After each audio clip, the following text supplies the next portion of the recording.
Eu costumo dizer que existem 3 máximas na vida de um ser humano. E a primeira delas é onde eu vou passar a minha eternidade. Não tem nada mais importante do que isso, ok? Pois essa vida aqui é passageira e ela é única. Hebreus 9, 27, ao homem está determinado morrer apenas uma vez, vindo depois da morte o juízo. Aí o salmista começa a dificultar um pouco mais no Salmo 90, onde ele diz que o homem vive 70, se for robusto 80, onde a maioria dos dias são canseira e enfado, porque tudo passa rapidamente. Ou seja, segundo a Bíblia, a vida é única, ela é curta e ela é rápida. Ou seja, nós não temos outra oportunidade, é só essa. Então é importante aprender, e quanto mais rápido você aprende, a vida fica mais fácil, certo? E se você não aprender com uma lição, provavelmente a vida vai mandar uma um pouco mais difícil para ver se você aprende a viver. Eu costumo dizer que ficar velho é obrigatório, mas amadurecer é opcional, certo? Então, hoje o grande desafio que eu vejo são infantilidades que os casais cometem, né? As pessoas não se casam com as pessoas erradas, até porque a pessoa certa não existe, certo? As pessoas agem de forma errada ao lado da pessoa certa. E quando as pessoas me perguntam, pastor, por que as pessoas se separam? Eu digo porque elas encontraram um motivo mais forte do que aquilo que as uniram, né? Se elas tiverem um motivo muito forte para a união, todas as vezes que encontrar algo que tenta separar, a união é mais forte. Mas quando o motivo que você, né, se depara, ele parece ser mais forte aquilo que te uniu, inevitavelmente o casal vai pensar em se separar. Só para deixar uma informação aqui a respeito de divórcio, e eu quero ser bem bíblico no que diz respeito a isso, certo? Eu tenho muitas ressalvas quanto ao divórcio. Aliás, não é nem divórcio, é segundo casamento. Porque se uma pessoa é atropelada, dificilmente ela vai querer ser atropelada de novo. Se a pessoa infarta, ela não vai querer infartar de novo, porque foi ruim. Mas se ela se casa e se separa, ela costuma querer casar de novo. Então eu fico meio confuso, né? E pior, às vezes, nem toma providência para corrigir aquilo que causou o divórcio passado. Porque se você for atropelado, quando você for passar a atravessar a rua agora, eu tenho certeza que você vai olhar, vai falar com a pessoa, não atravessa que não. Vamos ali na faixa, porque eu já fui atropelado.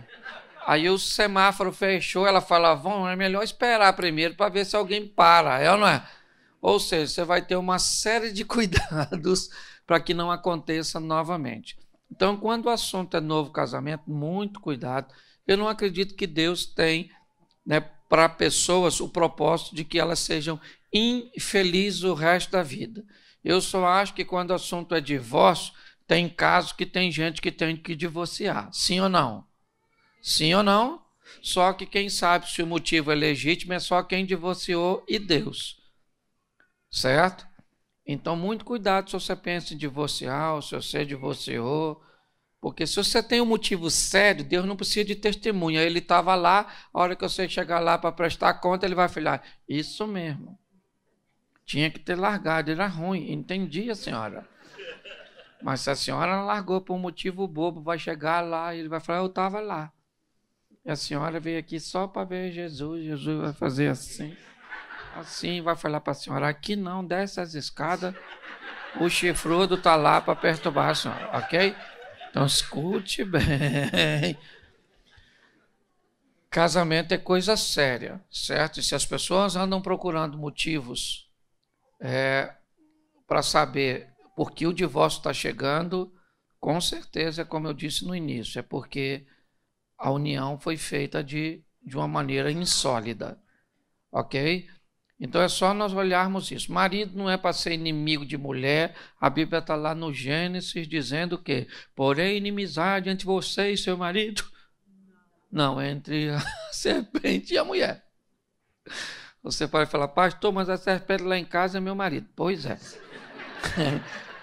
Aí é outro detalhe. Então, pessoas estão entrando em litígios, em guerras, em batalhas. As coisas, eu confesso a vocês, que estão bem, né, confusas.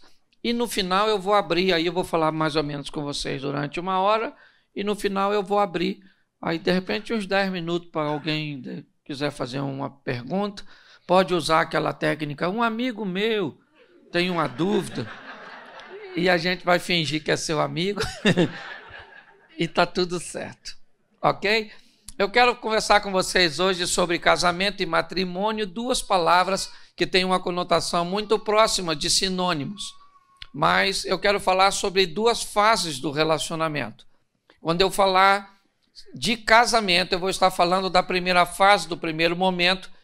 Todas as vezes que eu falar casamento, nós vamos encontrar um pouco de imaturidade, um pouco de impulsos, às vezes extremamente descontrolados, expectativas que a pessoa faça o que sequer ela nunca prometeu que faria, mas você esperou que ela fizesse, certo? E ela não fez e você ficou muito chateado, porque ela não fez o que ela nunca disse que faria. E, aliás, nem sabia que você queria isso. Ok? E todas as vezes que eu usar a palavra matrimônio, eu vou falar de uma fase mais profunda deste relacionamento. Eu preciso usar 3 textos com você, só para que vocês entendam isso. Primeiro é Oséias 6, 3. No livro de Oséias, capítulo 6, verso 3, nos diz assim: então conheçamos e prossigamos em conhecer. Só até aí. Ezequiel, capítulo de número 47. Ezequiel 47.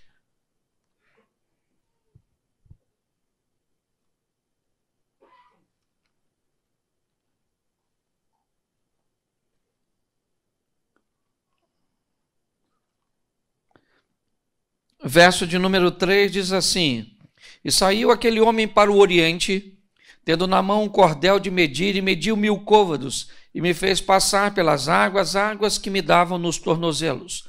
Mediu mais 1000 côvados, e me fez passar pelas águas que me davam nos joelhos. E mediu outra vez 1000, e me fez passar pelas águas que me davam nos lombos.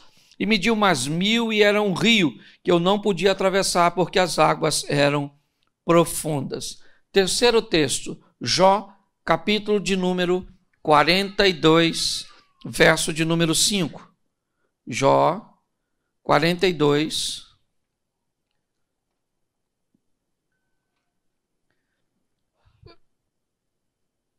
verso de número 5 diz assim: com o ouvir dos meus ouvidos ouvi, mas agora te veem os meus olhos. Você pode fechar os seus olhos por um momento? Senhor nosso Deus e Pai, queremos continuar te ouvindo. Fala conosco, usa-me como um canal de bênção nesta hora. Fala conosco muito mais do que queremos ouvir, mas fala conosco o que precisamos ouvir. Tira-nos do conforto da mesmice, pois aqui o que está em jogo é o futuro do nosso casamento, da nossa família, do nosso lar, um projeto que nasceu no teu coração. Eu declaro que todos aqui são casados para sempre, para a honra e glória do teu nome, em nome de Jesus. Amém. Glória a Deus. Amém? Eu queria que você observasse algo que aproxima esses 3 textos. O primeiro ele diz: conhecei e prossegui em conhecer.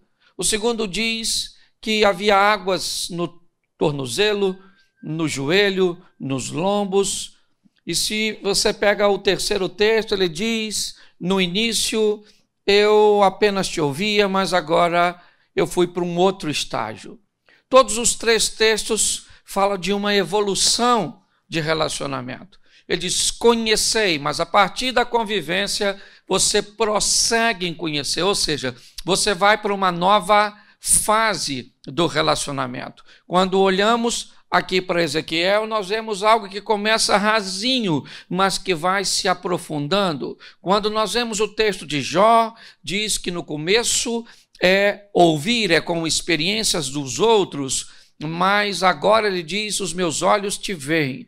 Então nós vamos trabalhar, certo? Essa visão de fases de um relacionamento que precisam ou se ampliar, amadurecer. Então, quando eu falar de casamento, nós vamos caminhar para uma coisa um pouco mais superficial. Quando eu falar de matrimônio, nós vamos ir para algo mais profundo, mais intenso. E o propósito hoje é fazer você entender que a maioria de nós não temos defeitos. A maioria de nós temos hábitos adquiridos na nossa convivência familiar, porque toda família ela é pedagógica e exerce sobre nós uma didática, ok? O problema é que casamos com pessoas que estudaram em escolas diferentes da nossa, aprenderam coisas diferentes, horários diferentes, maneiras diferentes, e quando a gente se casa, é que isso aparece, certo? A Bíblia nos dá um ensinamento muito legal quando o assunto é casamento. Parábola das 10 virgens. Lembra da parábola das 10 virgens? As 10 virgens estavam lá. 5 eram loucas, 5 eram prudentes, porque o noivo estava vindo. E para mim, prudente não eram as noivas, era o noivo. Por quê? Porque o cara vem, o noivo vem, e o noivo só pega mulher de lâmpada acesa. Mulher que tiver de lâmpada apagada, o noivo não pegava. Que informação a Bíblia está querendo me dizer? Nunca pegue ninguém no escuro. Não é no escuro. A palavra trevas na Bíblia também traz uma conotação de ignorância. Lembra que na Bíblia diz que há uma batalha entre o reino das trevas e o reino da luz, reino das trevas, o reino da ignorância, reino da luz, o reino do conhecimento. Então, o que a Bíblia está dizendo, quem vai casar, e eu sei que essa informação chegou para você atrasada, mas vai servir de terapia. O que acontece é o seguinte, não se case no escuro, não se case sem conhecer a pessoa, que você vai viver com ela até a próxima eleição para presidente. É muito pior que isso. E até que a morte e a perspectiva de vida aumentou. Antigamente a pessoa morria com 65. Hoje, se for sogra então, tem uma saúde irritante, não é? E o mais desafio de uma sogra é saber que ela não nasceu depois que você casou. Ela estava lá e foi você que escolheu. Ok? Então nós vamos brincar um pouco com isso, até porque para falar de coisas tão difíceis, tem que ser com humor, ok?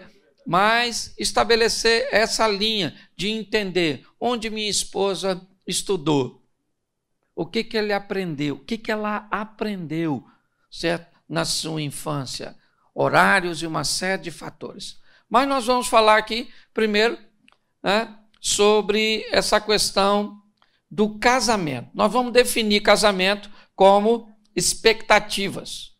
Então, problemas versus pessoas é igual a que resultado? Depende do tipo de pessoa. Ok? Todos nós temos problemas, sim ou não? Sim, se você não tem problema no casamento, provavelmente você não é casado. Você fez qualquer coisa na sua vida, você fez um acordo com a mulher, mas se você não tem problema, então você diz, pastor, eu tenho um casamento perfeito, para mim água limpa demais não dá peixe. Eu sou dessa tese. Por onde eu tenho passado, casamento normal é aquele casamento de fase. Tem época que está tudo que a gente não briga. Nossa, Jesus pode voltar que eu estou dentro. Mas tem aquela época que dependendo se ele voltar, ele nem entra, na verdade, na sua casa, que o troço está pegando fogo. E isso é muito legal. E isso é relacionamento sadio. Relacionamento sadio, salutar, não é aquele onde as pessoas não têm problema, e sim aqueles, olha só, o que é casamento perfeito na minha definição? É onde o intervalo das brigas são longos e a intensidade é fraca. Se você fez isso... Ah, pastor, no começo a gente brigava uma vez por semana e tacava faca, copo, panela. Então estava ruim. E hoje, vocês brigam? Hoje a gente briga de 6 em 6 meses. E taca o quê? Almofada, pano de prato. Significa que evoluiu bastante, não é verdade?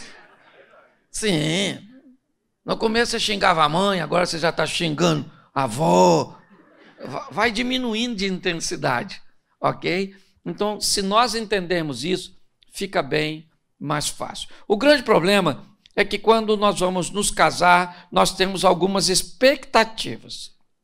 E eu vou falar algumas que talvez você pensou, e se não pensou, você vai se adaptar. A primeira delas é a expectativa para definirmos casamento. Antes de casar, nós pensamos assim: o que eu sinto vai se manter ou vai aumentar.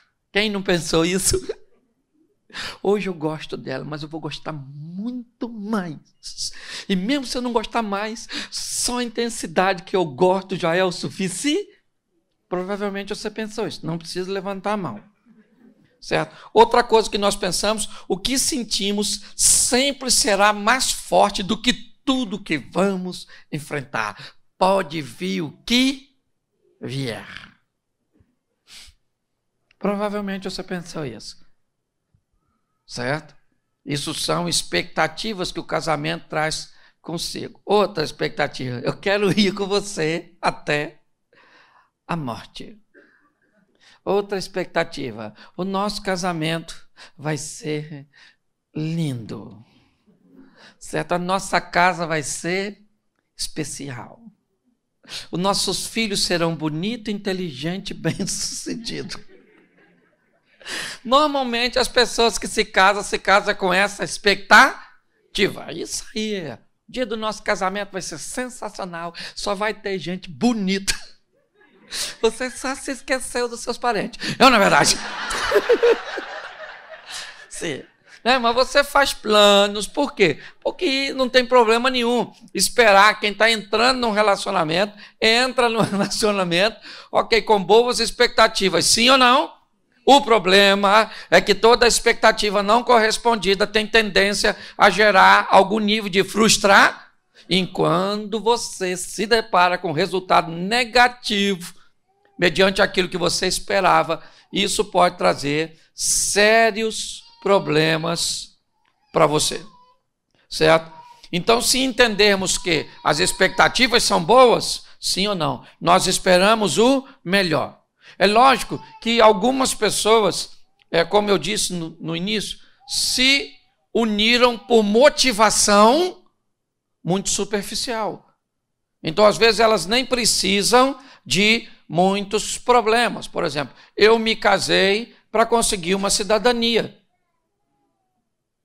Eu acho um motivo muito superficial para se deparar com os grandes problemas que o relacionamento.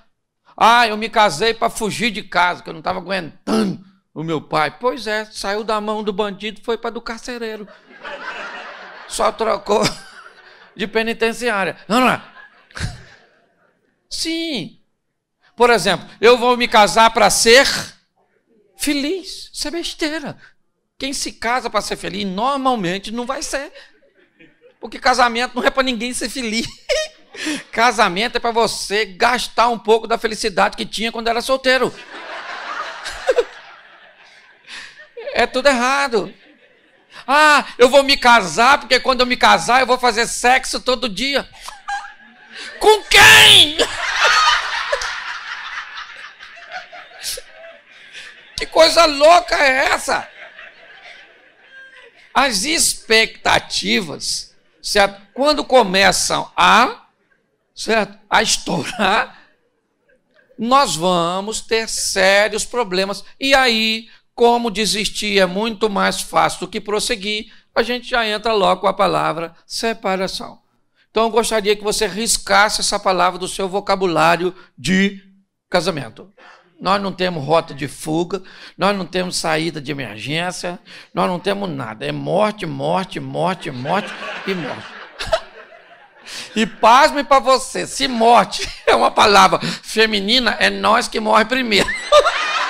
Homem, ainda tem isso, né? Porque todo aquele que invocar o nome do Senhor será salvo. Como, pois, invocarão aquele em quem não creem?